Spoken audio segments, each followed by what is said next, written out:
Sección 2, subsección 2, unidad 1. Pasos del desarrollo del proyecto. Esta unidad cubrirá los principales pasos del desarrollo del proyecto. Al final, podrá reconocer los impactos socioeconómicos y ambientales positivos de la infraestructura sustentable. Conocerá los sectores y áreas de inversión más típicos para infraestructuras sustentables. Y diferenciará los pasos del ciclo de desarrollo del proyecto y sus objetivos críticos. Antes de describir los próximos pasos en la preparación del proyecto, veamos por qué es importante invertir en una estructura sustentable. Como mencionamos en la sección 1, las áreas urbanas tienen un gran potencial transformador en el ámbito del desarrollo sustentable. En su papel de proveedores de servicios, pueden aprovechar los proyectos de infraestructura sustentable no solo en beneficio directo de sus habitantes, sino también para mejorar sus condiciones económicas.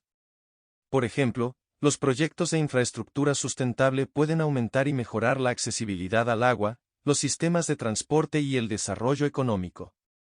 Estos contribuyen directamente a avanzar en los compromisos climáticos nacionales, que a su vez ayudan a cumplir con acuerdos internacionales como el Acuerdo de París. En esta diapositiva, vamos a ver algunos de los sectores típicos y áreas de inversión para la infraestructura sustentable. El primer sector es el hídrico y su gestión. Las intervenciones sustentables en este ámbito incluyen la construcción de plantas de tratamiento de agua o la restauración de cuencas hidrográficas. En segundo lugar, el sector de los residuos.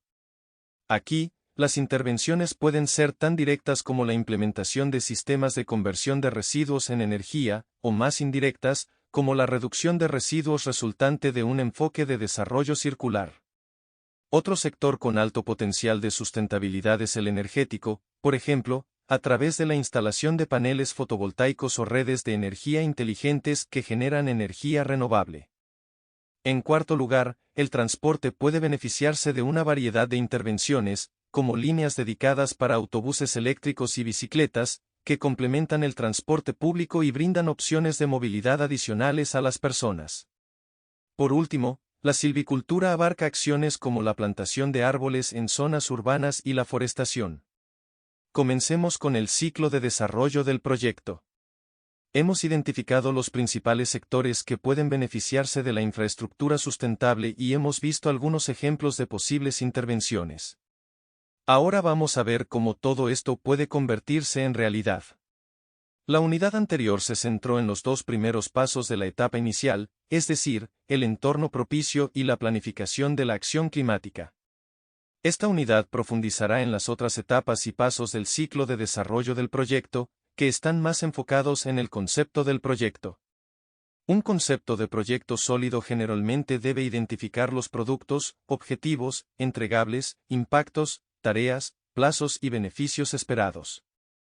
Estos elementos deben ser coherentes con las prioridades definidas por el Plan de Acción Climática.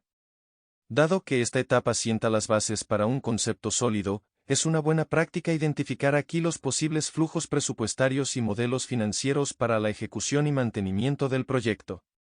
Tener una visión general de los flujos financieros requeridos también ayuda a identificar posibles brechas financieras. Esta etapa culmina con la realización del estudio de prefactibilidad. Un estudio de prefactibilidad evalúa las opciones y soluciones técnicas, ambientales, sociales y políticas viables para el proyecto. Se basa principalmente en fuentes de datos ya disponibles, estudios de evaluación existentes para proyectos similares y tecnologías y soluciones probadas. Sus resultados deben incluir viabilidad legal, viabilidad técnica, viabilidad financiera preliminar, análisis de capacidad institucional e identificación de los próximos pasos. Siempre debe tener en cuenta que la realización de dicho estudio requiere tiempo, a menudo más de 6 meses. Mucho depende también de la naturaleza del proyecto, el contexto del gobierno local y la experiencia externa. La siguiente etapa se refiere a la viabilidad y estructuración del proyecto. El estudio de viabilidad profundiza en los detalles técnicos del proyecto. Demuestra que las intervenciones propuestas pueden implementarse realmente, tanto desde un punto de vista de ingeniería como económico. Como mínimo, incluye el desempeño de los modelos financieros, el análisis de las opciones técnicas y la evaluación socioeconómica. Dependiendo de la escala y complejidad del proyecto, pueden ser necesarios otros estudios. Los resultados del estudio de factibilidad del proyecto sirven para alimentar la estructuración del proyecto. Esta etapa determina los mecanismos financieros más adecuados y viables. Por ejemplo, si es posible establecer una asociación público-privada o obtener financiamiento de fuentes públicas o privadas. Este paso también incluye el diseño de la gestión de entidades jurídicas, como la administración, el control y la gestión de inversiones. Antes de continuar, aclaremos las diferencias y similitudes entre un estudio de prefactibilidad y un estudio de factibilidad. Una de las principales diferencias es el tipo de datos que se utilizan en cada uno. El estudio de prefactibilidad se basa principalmente en datos existentes y fuentes secundarias. El estudio de factibilidad, por otro lado, requiere estudios y análisis de ingeniería más precisos, a veces incluso en el sitio. Sin embargo, ambos estudios evalúan aspectos técnicos, ambientales, sociales y políticos.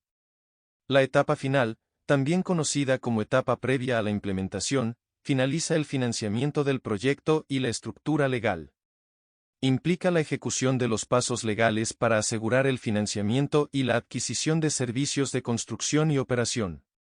Esta fase implica el cierre comercial y financiero, lo que significa que la preparación de los contratos puede comenzar para llevar a cabo los procesos de contratación o licitación, dependiendo de la legislación y tipo de servicios a contratar.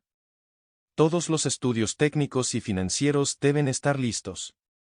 Ejemplos de ellos son estudios de factibilidad, modelo financiero, planes y diseño de la infraestructura, etc. En otras palabras, el diseño técnico del proyecto está, por lo tanto, en su versión final. Si trabaja dentro de una administración pública, este proceso puede parecerle familiar. De hecho, la mayoría de estos pasos generalmente se llevan a cabo al adquirir bienes o contratar servicios. En el caso concreto de los proyectos de infraestructura, tanto los estudios de ingeniería técnica como el modelo financiero serán de gran interés para los inversionistas externos. En términos legales, deberá comprender qué puede hacer su gobierno local y cómo. Por ejemplo, ¿su gobierno local necesita la aprobación de un ministerio nacional para pedir un préstamo? ¿Y es política y financieramente capaz de llevar la deuda del financiamiento del proyecto en sus libros? Una vez que tenga todos estos elementos, concluye la etapa previa a la implementación. Ahora es el momento de transformar su idea en realidad. Como su nombre indica, la etapa de implementación es cuando comienza la implementación adecuada del proyecto. Durante este proceso, debe garantizar un contacto regular con sus partes interesadas. Estos serán los identificados y consultados en las etapas anteriores, sin embargo, otras partes interesadas pueden entrar en la etapa de implementación. Continuar involucrándolos fortalecerá la apropiación del proyecto y estimulará la discusión sobre el progreso del proyecto. De hecho, algunos proyectos pueden requerir un análisis periódico de los rendimientos económicos y los flujos de efectivo. Esto es especialmente cierto cuando el modelo económico se centra en la generación de ingresos, o el instrumento financiero requiere una amortización. Para los proyectos centrados en la adaptación al cambio climático y la resiliencia urbana, este paso puede diferir. Además, es importante llevar a cabo las actividades necesarias de garantía de calidad por parte de la autoridad correspondiente. Esta evaluación también debe incluir la verificación cruzada entre los resultados esperados y los actuales. Finalmente, en esta etapa la gestión del equipo del proyecto es esencial para lograr resultados exitosos y oportunos. No olvide que los ajustes y cambios son bastante normales en esta etapa, y se pueden llevar a cabo sin alterar las características técnicas del proyecto. Por ejemplo, cambios que buscan extender el impacto positivo del proyecto, como la inclusión de nuevos actores. La fase posterior a la implementación se dedica a monitorear y evaluar el funcionamiento del proyecto. También puede incluir la renegociación o refinanciamiento, dependiendo de las características del proyecto y del mecanismo financiero utilizado. Esta etapa debe evaluar la implementación del proyecto en función del diseño preconcebido, su efectividad en términos de operación eficiente y su desempeño como comparación entre los resultados obtenidos y esperados. Ejemplos de esto último incluyen el número de empleos creados, el personal que recibió capacitación, la cantidad de CO2 reducida y el número de usuarios por año. La etapa de monitoreo y evaluación responde a las preguntas: ¿qué métodos se utilizarán o adaptarán? ¿Quién llevará a cabo el monitoreo? ¿Quién recibirá los informes de seguimiento? En esta unidad hemos descrito los pasos necesarios para el desarrollo de un proyecto. En la práctica, sin embargo, los gobiernos locales pueden enfrentar múltiples dificultades. Le invitamos a compartir en el espacio de discusión sus experiencias en torno a las barreras o dificultades que enfrentó durante la preparación de un proyecto y cómo las superó. En esta unidad, ha aprendido que la construcción de infraestructura sustentable es esencial para lograr objetivos internacionales, globales y nacionales, así como para proporcionar más y mejores servicios a la población.